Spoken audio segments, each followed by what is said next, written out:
আসসালামু আলাইকুম ওয়া রাহমাতুল্লাহি ওয়া বারাকাতুহু।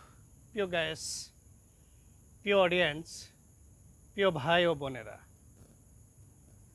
আজ নয়, কাল নয়, পরশু নয়, এভাবে সময় কিন্তু আপনার আমার জীবন থেকে মাইনাস হচ্ছে। আজকে নামাজে যাব না, কালকে যাব, কালকে নয় পরশু যাব, এভাবেই সময় কিন্তু পার হয়ে যাচ্ছে। মহান আল্লাহ তাআলা কখন আপনাকে আমাকে বিনা টিকিটে ডাক দিবেন, তখন আর অজুহাত কাজ হবে না। তখন কি অজুহাত দিবেন?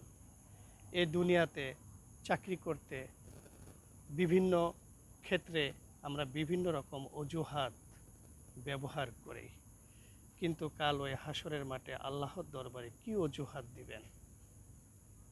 তাই ফিরে আসুন আল্লাহর রাস্তায়, ছিঁড়ে ফেলুন পিছনের পাপের অধ্যায়। ইনশাআল্লাহ মহান আল্লাহ তাআলা আমাদের সকলকেই আমল করার তৌফিক দান করুন। আমিন সুম্মা আমিন।